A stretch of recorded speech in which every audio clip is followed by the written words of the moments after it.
Hey there, Soul Shines. It's Michelle here. I'm inviting you to wake up and live, and I'm choosing to live today.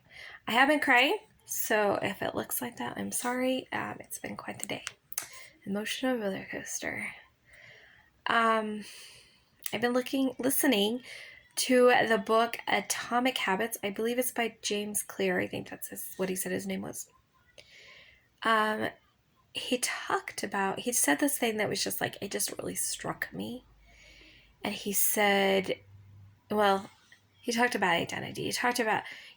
He gave an example, and I apologize. I'm going to take a moment and get clear here. Okay, sorry about that. I could tell I was not grounded and connected to what I needed to say, or wanted to say, I should say. That was a weird sentence. So imagine you've got two people who want to quit smoking. This is an example he showed in his book. One person says, "No, thank you. I'm trying to quit smoking." That's a common phrase. Like, I, who have never smoked, have heard people say that. The other person, their response is, "No, thank you, I'm not a smoker." Which do you think is going to have better results at quitting smoking? He talked about claiming the person that you want to become or the person you don't want to become. Now, I think you could take that a bit farther and say, "No, thank you, I'm a non-smoker." It sounds more positive. Non-smoker becomes one word instead of focusing on the negative, like, "I'm not a smoker." You're focusing on smoking. But a non-smoker is its own thing. And so I think take it a bit farther. "No, thank you, I'm a non-smoker," would be the next level. So there's, it's good that the person's trying to quit. It's better that the person say, "No, I'm not a smoker." And it would be best to say, "I'm a non-smoker." But the point here is not so much about good, better, best. It's about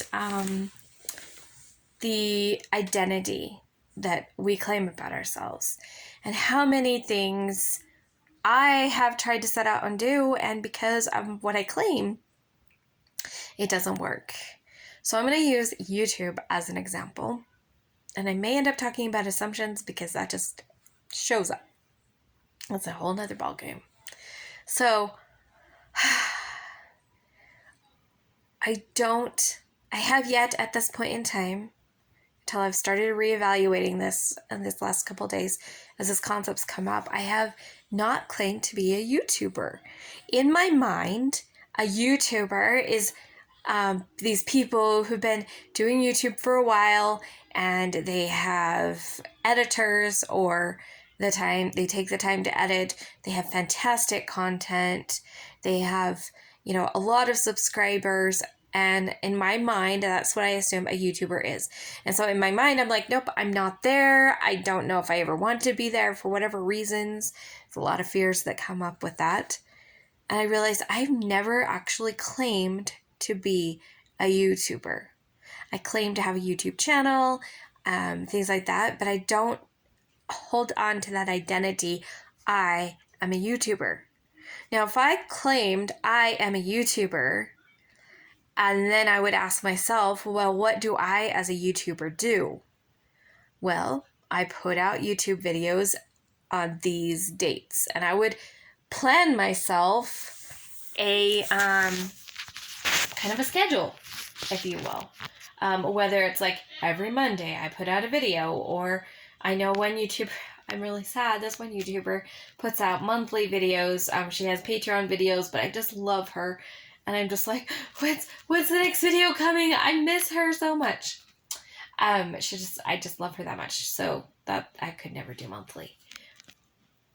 Not that I haven't skipped months, but that was because I didn't have that plan or schedule. So one thing, if I identify as a YouTuber, I do is I set how many videos I am going to upload a week, maybe how many videos I record a week if I want to get ahead or how that wants to work. But I kind of decide what is my schedule. That's one thing that if I claim to be a YouTuber, that's what I do. I also, if I'm a YouTuber, I take and if Michelle Lewis identifies as a YouTuber, what does Michelle Lewis do? Michelle Lewis also decides what kind of content she wants to create. And not this jumping around thing, but really get complete clarity with it. And I let go of assumptions. Because that's my number one nemesis right now, as I assume who will watch my content and who won't. And just that assumption puts the energy out there, creating the inability for people to watch it, even if they would. I assume that all YouTubers must edit their videos, and as my life does not... I just don't want to put that in my life right now. I have a lot of projects going on. I have a home to take care of. I have a family to take care of. I have a lot going on, and so I just either don't edit, or I would get to hire somebody to edit, and hiring somebody at this point in time is not really in my current reality. But it is something for me to put, when I make a vision board kind of idea. I don't make vision boards, but I do have cards that I read, and I will make one. I'm a YouTuber.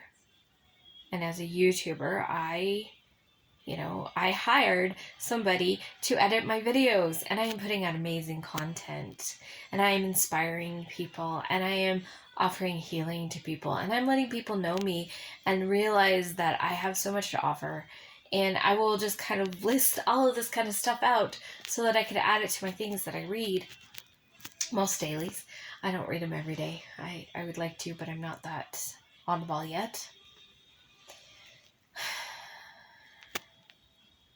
And that's what I, as a YouTuber, would do. Now, somebody else could claim to be a YouTuber, and how they work as a YouTuber, their steps, their habits are going to be different. But if neither of us claim to be a YouTuber, how much success are we going to have in that? It's always just going to be kind of this thing we do instead of something we create. One of the people that I watch, she talks about YouTube as her job. She does YouTube as a job. She makes money from YouTube. She's got enough followers to that. And she started having sponsors and things like that. But it's her job. She treats it as her job. And so her as a YouTuber might look a little different than me. Or it might look the same, because maybe I want this as a job. I don't know. That's something I get to find out. But as long as I don't have that claim of identity, I'm never going to do anything with it. It's just going to be here and occasionally show up a video for the one or two people that watch them. But me as a YouTuber, I'm claiming YouTuber now. I am a YouTuber. And I am putting out fabulous content. I'm inspiring people to be better. I'm inspiring people to let their light shine. And as a YouTuber, I am letting go of my assumptions on who will watch my content and what people will think of me and all that kind of stuff. Because assumptions... nemesis. I'm going to let go of the assumptions of what it means to be a YouTuber, because maybe Michelle Lewis as a YouTuber looks completely different than some of the others. In fact, I know they do. I'm not putting out here, let me teach you how to hand sew this pirate shirt, which is what I'm doing right now as one of my projects. I'm not going to teach you how to do that, because that is not my thing. Now, Morgan Donner she'll teach you how to make a pirate shirt, maybe not. She has videos teaching you how to make a lot of really awesome stuff, and I've learned a lot about sewing pirate shirts from her. And Bernadette Banners, she'll teach you how to hand sew for sure, and she made a pirate shirt. So there's plenty of people out there, amazing YouTubers, who will teach you how to make a pirate shirt. That is not Michelle Lewis's content. But that's okay, because I get to find out what Michelle Lewis looks like. And I don't look like anybody else. I'm me. I'm unique. But my new identity, the identity I'm claiming, is I am a YouTuber. I love making content, actually. So it's really funny that I haven't been making content because I actually love it. I just got caught up in a lot of assumptions and a lot of shoulds and a lot of ofs. So there you have it. You want to change something about your life, you want to create new habits, then decide what identity you want. What is the best way? I mean, like, if I were to really upload it, I'm a successful YouTuber. That could be an even better way. But you know what? I don't need that yet. Maybe not. We'll see.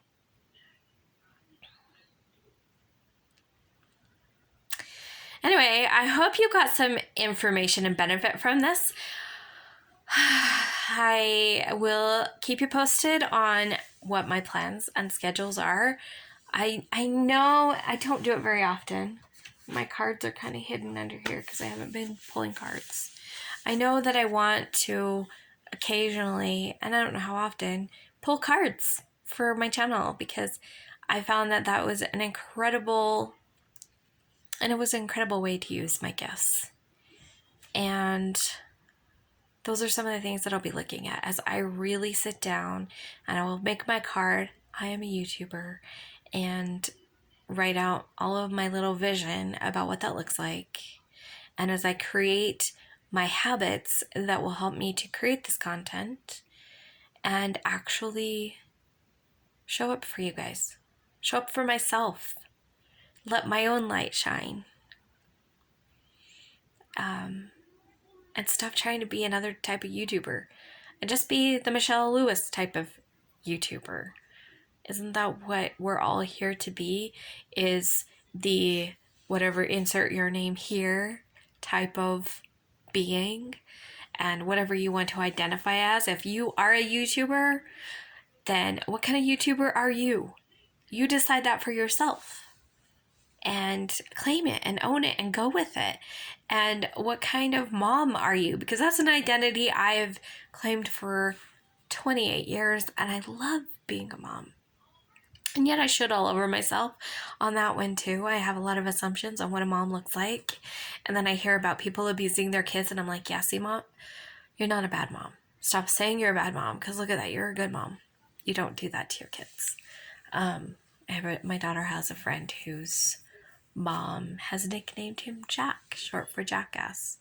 How painful to have. Wow. So I'm not a bad mom. I'm a good mom. But that's one of my identities. And I am the kind of person who, I love to learn. That's a part of my identity. I am a learner. I am a student of all things wonderful. And that's an identity. And so I spend time all the time. Like lately I've been on this big old sewing kick, and not just sewing, but historical sewing. And that's what I've been learning about. So many incredible things I've learned. And who knows, next week maybe I'll be learning about something to do with music. I've done that recently too, like just a few months ago. And that's okay, because when they say, oh, learning, in my mind, when I first hear you got to be learning, the identity is a learner is somebody who partakes of personal development books. And as I've let go of that and realized a learner is somebody who loves learning, and their subject could change. And this week happens to be historical sewing. Next week it might be something else. Who knows? Next week's August. Could be completely different next week. Anyway, I love you guys very much. Thank you for being a part of me. Thank you for sticking through me for these last couple of years that have just been so chaotic and crazy in so many ways, not just for me, but for everybody. I started working at the job that broke my leg 2 years ago, this last month in July, 2 years ago in July. And the last 2 years have literally been the hardest 2 years that I can remember having ever in my life. And I've had some hard years in my life, but these ones have been the hardest. And I feel like I'm starting to come out of it. I'm starting to remember who I am and things like that. So It feels good to let my light shine again. I am Michelle, and that is my favorite identity to claim. Remember who you are. Let your light shine big, bright, love, and beautiful. And I'll see you guys next time.